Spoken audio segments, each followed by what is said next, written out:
Saudi আরবের আল উলা শহরের উত্তরে খোদাইকৃত পাথর ও প্রাসাদের জন্য বিখ্যাত প্রত্নতাত্ত্বিক শহর হেগ্রা। এই অঞ্চলকে মাদান সালে এবং আল হিজন নামেও ডাকা হয়।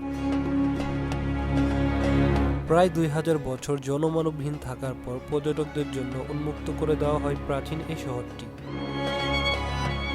কথিত আছে যে 5000 বছর কিংবা তারও বেশি সময় আগে এ এলাকায় সামুদ জাতি বাস করত। তারা আল্লাহর নবী সালেহ আলাইহিস সালামের কম ছিল। সামুদ জাতি শিল্প ও সংস্কৃতিতে পৃথিবীতে অপ্রতিদ্বন্দ্বী। আদ জাতির পর তারাই ছিল পৃথিবীর সমৃদ্ধশালী জাতি। এত অহংকার ও পাপাচারের কারণে মহান আল্লাহ তাআলা তাদের ধ্বংস করে দেয়। অভিশপ্ত সেই সামুদ জাতির নিদর্শন এখনো মানুষের জন্য উদাহরণ হয়ে আছে।